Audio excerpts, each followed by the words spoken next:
Hello बच्चों, let us read the question. The material in human bones and elephant bones is essentially same, but an elephant has much thicker legs. Explain why in terms of breaking stress. So here we need to use the concept as breaking stress.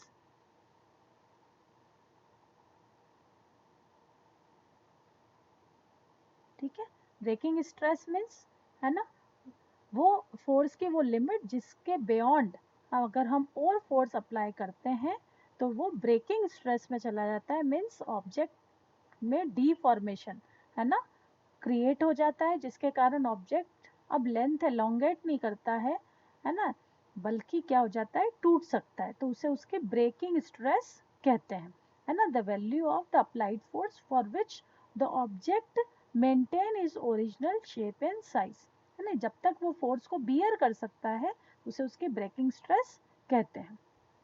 चलिए, तो अब breaking stress का अगर हम formula लिखें, so we know that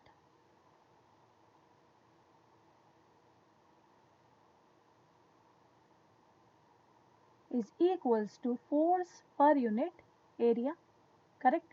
and force को, ठीक है, फोर्स को हम मास इंटू ग्रेविटी लिख सकते हैं पर unit area.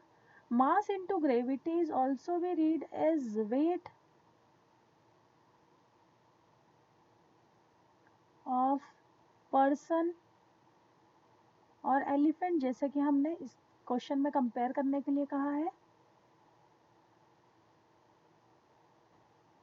Divided by area, correct. तो ब्रेकिंग स्ट्रेस किस बात पे डिपेंड करती है?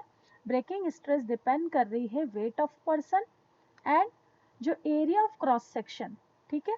अगर ऑब्जेक्ट का वेट और उसका area of cross section,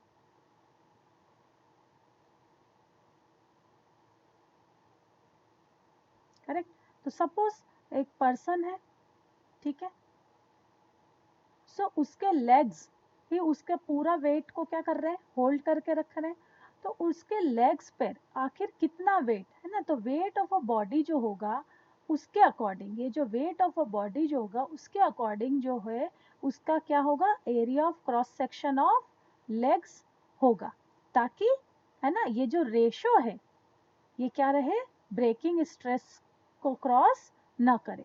so weight of a person है ना to the area of cross section of the its leg is equal to breaking stress. तो किसी पर्सन के वेट के अकॉर्डिंग ही उसका जो area of cross section of leg होगा, है ना, उस तरह से होगा कि ये ब्रेकिंग स्ट्रेस को मेंटेन करे। सिमिलरली अगर हम अब एलिफेंट की बात करते हैं, ठीक है, अगर हम एलिफेंट की बात करें तो हम देखेंगे कि जो एलिफेंट के लेग्स होते हैं, ठीक है, वो कंपैरेटिवली क्या होते हैं, थिकर होते हैं।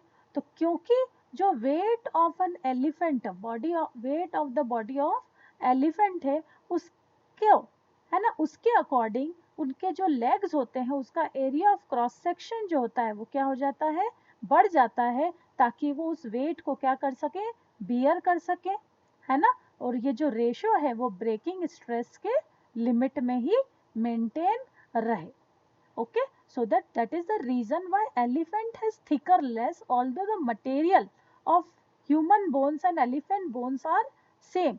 So दोनों का मटेरियल सेम है, ठीक है, बोन जिनसे बन रहे हैं वो दोनों सेम है, लेकिन एलिफेंट के लेग्स को थिकर होने का रीजन ये है क्योंकि इसका जो वेट ऑफ द बॉडी है वो कंपैरेटिवली ज़्यादा है। तो उस वेट को बियर करने के लिए उसका area of cross section of legs भी क्या करना पड़ता है, बढ़ाना पड़ेगा। अदरवाइज क्या होगा, है ना, जो एलिफेंट है वो अपने लेग्स पर खड़ा ही नहीं हो पाएगा, है ना, क्योंकि ब्रेकिंग स्ट्रेस क्या हो जाएगी, उसकी बढ़ जाएगी। I hope this is clear to you. Thank you.